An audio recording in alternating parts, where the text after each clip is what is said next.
10,000 years in a box the size of a wheelie bin.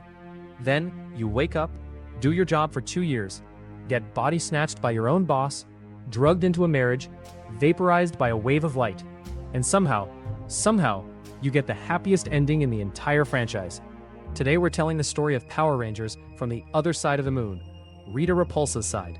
And I'm warning you now, by the end, you might be on it. Canon is canon here. Opinions get labeled, and nothing's invented for clicks. We're 30 videos in 30 days deep, and Villain Month was never the plan. It became the plan.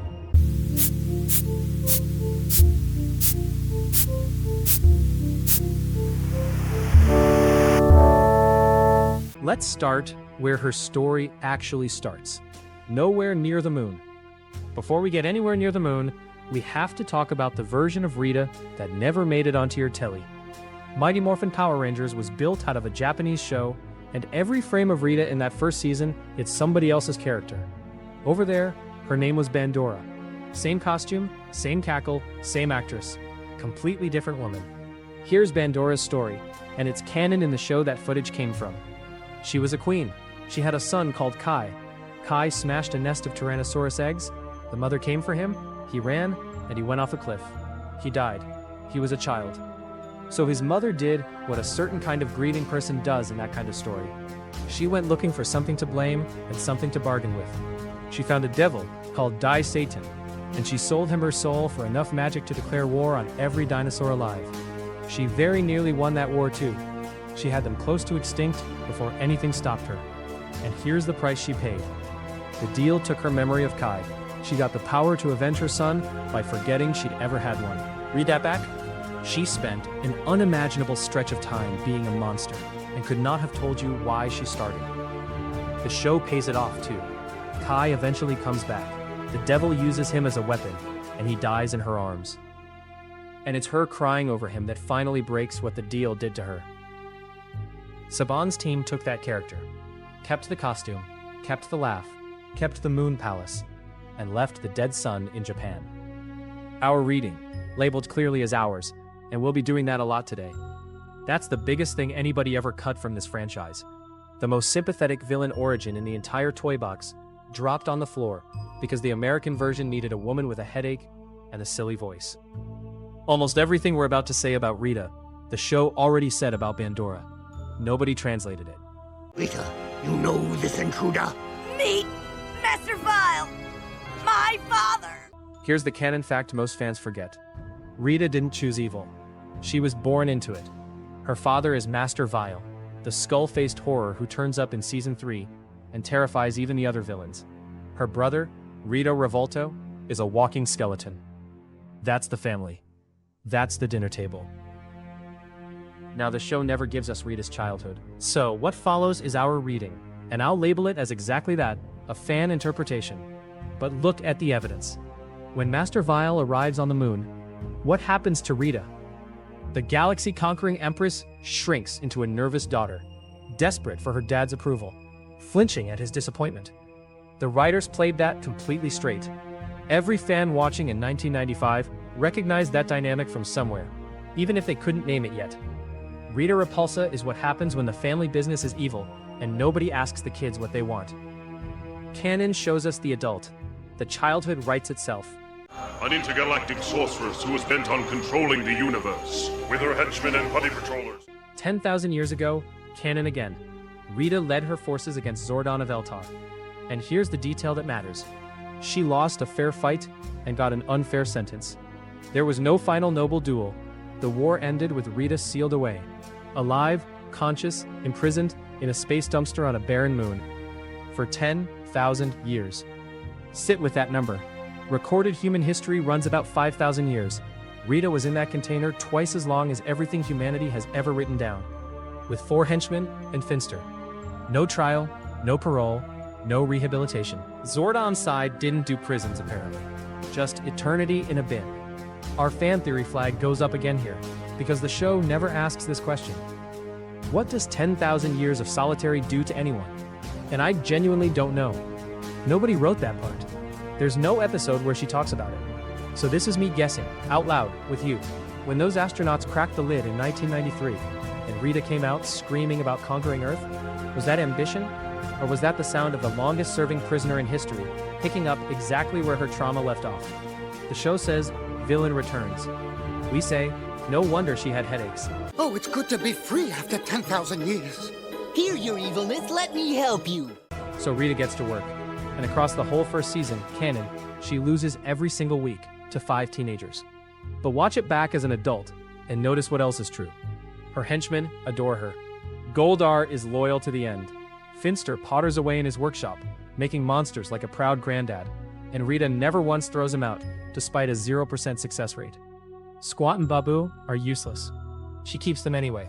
Look at the actual staffing arrangement for a minute, because it's ridiculous. Finster is the entire research and development department, and his monsters lose every single week, without exception. In any other organization, Finster is gone by episode 4. Rita keeps him for the whole run, and never once takes the workshop off him. Goldar is the muscle, and he's the closest thing she's got to a friend. Squat and Babu do nothing. Genuinely nothing. Their function is to get excited about a plan, and then be wrong about it. And she still brings them along to everything. And when Scorpina shows up, and is instantly better at the job than anyone else in the room, Rita's response is to give her real responsibility, instead of treating her as a threat. Compare that to how her replacement treats staff. We'll get to him. A genuinely strange picture comes out of it.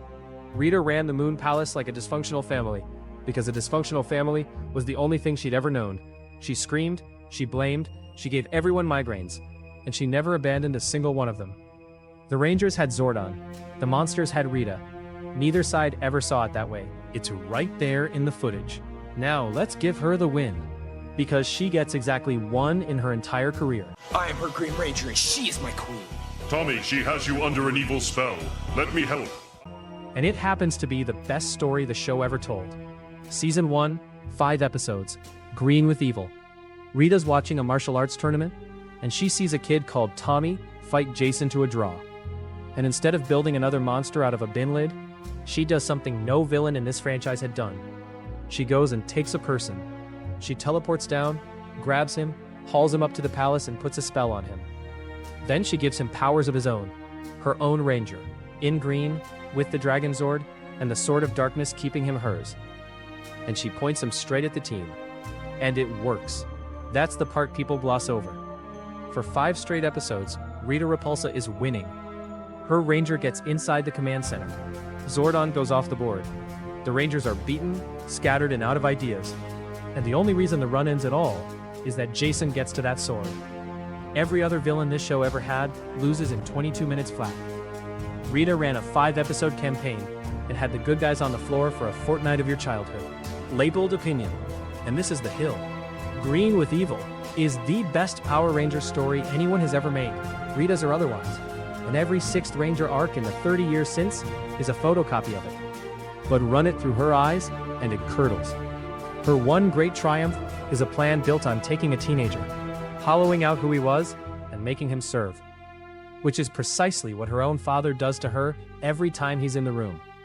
And precisely what a devil did to Bandora. It goes downhill. It always goes downhill. Rita's finest hour is her doing to somebody else exactly what was done to her. I am Lord Zedd, Emperor of all I see. You have failed to complete the mission assigned. Then Season 2 arrives, and Canon does something genuinely dark that 8-year-olds were not equipped to clock. Lord Zedd, Rita's superior, the actual owner of the evil franchise she'd been running, comes back to inspect the operation. And what does he do to her? Strips her of her post, shrinks her, fires her into deep space in another dumpster. Her reward for 10,000 years of service? A 2nd imprisonment by her own boss. And look at the mechanics of that, because they're nastier than a kid's show usually manages. He doesn't kill her. He doesn't even fight her. He shrinks her, which in a story like this one is about the most contemptuous thing you can do to a person. And then he puts her back into the exact kind of container she'd just spent 100 centuries inside. Zedd's opening move as a character is to take the woman who'd been running his operation since before human writing existed and file her. And the show frames that as an exciting upgrade in villains. Through her eyes, it's the worst day of her life, and it comes from her own side. This little potion, when you awake, you will love me madly. She claws her way back. And here's the beat everyone remembers wrong. Rita didn't fall in love with Zedd. Rita drugged Zedd. She had Finster brew a love potion and married her way back into power. Canon, actual episode. Go and look it up. It's played for laughs, and it is funny. But run it through her eyes. A woman thrown away by a powerful man works out that if power only respects marriage, fine. She'll manufacture the marriage. Ruthless, tragic, and the single most Rita move in the whole series. And then the twist, the show plays completely straight. Finster eventually removes the potion, and Zedd stays. He chooses her. A marriage built on a con becomes, against every law of narrative and common sense, the most stable relationship in the franchise. Two monsters made for each other, with a skeleton brother-in-law ruining every family occasion. If you didn't love the Zedd and Rita era, I don't trust your taste. And then comes the stretch of Rita's life that nobody puts on a t-shirt. Zeo. The Machine Empire arrives, stages a coup, and Rita and Zedd are effectively made redundant. The Moon Palace goes, and the Moon Palace goes. And the pair of them climb into Serpentera and clear off to the M51 galaxy to go and live with her dad. Sit with that one. Two galactic conquerors evicted from the family home, moving back in with her father. And Master Vile, remember, is the man she spends every single scene desperate to impress. By this point, the reputation's gone too. The reference record on the era is blunt about it. After years of losing to the same handful of teenagers, the wider galaxy of villains had come to regard Rita and Zedd as a joke. And when they do resurface, they haven't got a palace at all. Their headquarters is a space RV, a Caravan. The woman who commanded armies 10,000 years ago is living in a motorhome with her husband, her brother, and her father, and still turning up for work. Our fan reading, flagged as a reading. That's the most recognizably human stretch of Rita's entire story, and the show plays it as background comedy. She lost the job, lost the house, moved back in with family, got laughed at by people who used to be scared of her, and she kept going anyway. If that doesn't ring a bell for anybody watching this over the age of 30, I'd be amazed. One more thing before the ending, and this one's about the people rather than the character. Rita was never one performer. She was three at once, and they never met on set. The face and the body in that first season belonged to Machiko Soga in the Japanese footage. She was already a legend over there. Decades of this work behind her. Queens and witches going back to the 70s. She's the reason Rita moves the way she does. All elbows and wand and theater.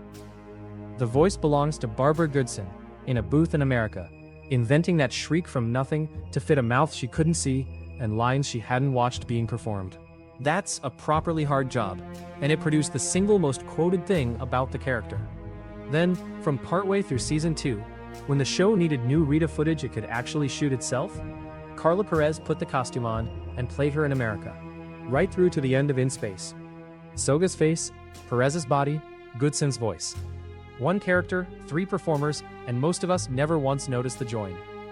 And then Mystic Force. When the franchise finally gives Rita her ending, the footage they use is Soga again, from Japanese work she filmed in 2005. She died the following year. Susan Brady voices that version. Labeled opinion? There's something properly moving in that. The last time the franchise's first villain appears on screen, it's the original woman. One last time, crowned as the empress of all good magic. Nobody set out to build a tribute, and it landed as one anyway. But Zordon, what's going to happen to you? I will be gone, but my spirit will forever live in all. Every villain story in the Zordon era ends the same way. In Space, the finale, Zordon's energy wave washes across the galaxy, and evil is deleted.